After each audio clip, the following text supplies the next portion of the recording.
بسم اللہ الرحمن الرحیم۔ اللہ تعالیٰ نے ہم پہ بڑا احسان فرمایا کہ ہمیں زندگی بھی عطا فرمائی، ایمان بھی عطا فرمایا، اور اس کے ساتھ ساتھ زندگی گزارنے کے سلیقے بھی سکھائے۔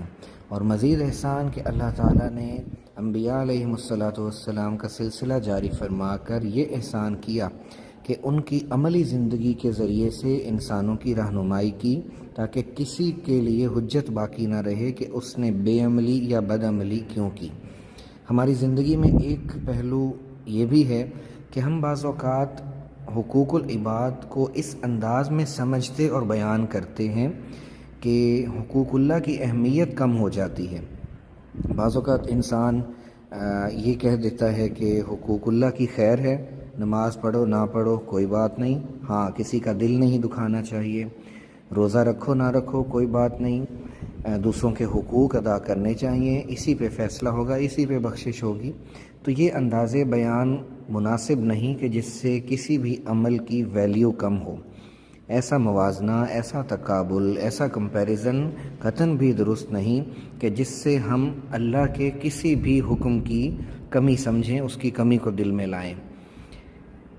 والدین کی خدمت کرنا، حسن سلوک کرنا، دوسروں کا حق ادا کرنا، کسی کو نقصان نہ پہنچانا، تکلیف نہ پہنچانا، یہ بھی اللہ ہی کا حکم ہے۔ اللہ ہی نے بتایا تو ہمیں سمجھ آئی کہ انسان نے کیسے جینا ہے، کیسے رہنا ہے۔ اسی اللہ کا یہ حکم ہے، اور اسی اللہ نے نماز کا بھی حکم دیا، اسی اللہ نے روزہ رکھنے کا، حج کرنے کا، زکوٰۃ ادا کرنے کا اور دیگر احکامات کا حکم دیا۔ تو یہ اللہ تعالیٰ کا نظام ہے۔ صرف اس کو اتنا سمجھا جا سکتا ہے کہ حقوق اللہ کا تعلق براہ راست اللہ کی ذات سے ہے، حقوق العباد کا تعلق بالواسطہ یعنی انسانوں، اللہ کے بندوں، اللہ کی مخلوق کے ذریعے سے اللہ کے ساتھ ہیں سب در حقیقت اللہ ہی کے حقوق۔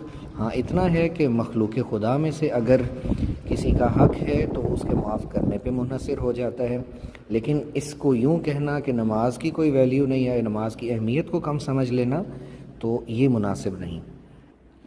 اور بعض اوقات نمازی حضرات کے کسی عمل کی وجہ سے سمجھ لیا جاتا ہے کہ نماز کا تو کوئی خاص مقام نہیں، اس سے زندگی نہیں بدلتی۔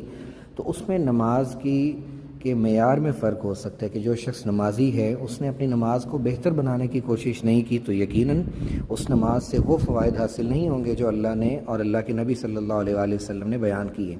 لیکن اللہ کا ایک فریضہ ہے، چاہے اس کیفیت کے ساتھ نہیں بھی ادا ہو رہا تو ادا کرنا تو ضروری ہے۔ تو نماز میں کمی نہیں، اتنا ضرور ہے کہ اگر نماز کو بہت خوبصورت اور اچھے انداز میں اور سنت کی پیروی کرتے ہوئے دل کو اللہ کی طرف متوجہ رکھتے ہوئے پڑھا جائے، سمجھا جائے کہ ہم کیا پڑھ رہے ہیں، اللہ سے کیا باتیں کر رہے ہیں، تو یہ نماز یقیناً انسان کو برائیوں سے، برے کاموں سے اور ہر طرح کے عیب سے بچاتی ہے، اس کی تاثیر ہے۔ اسی طرح ہر نیک عمل کی تاثیر ہوتی ہے۔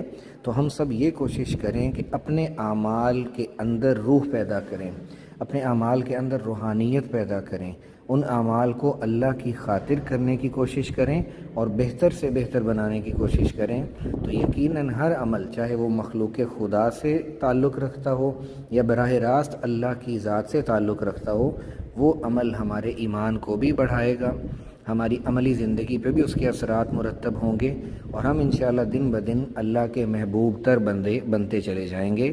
اللہ مجھے اور ہم سب کو عمل کی توفیق دے۔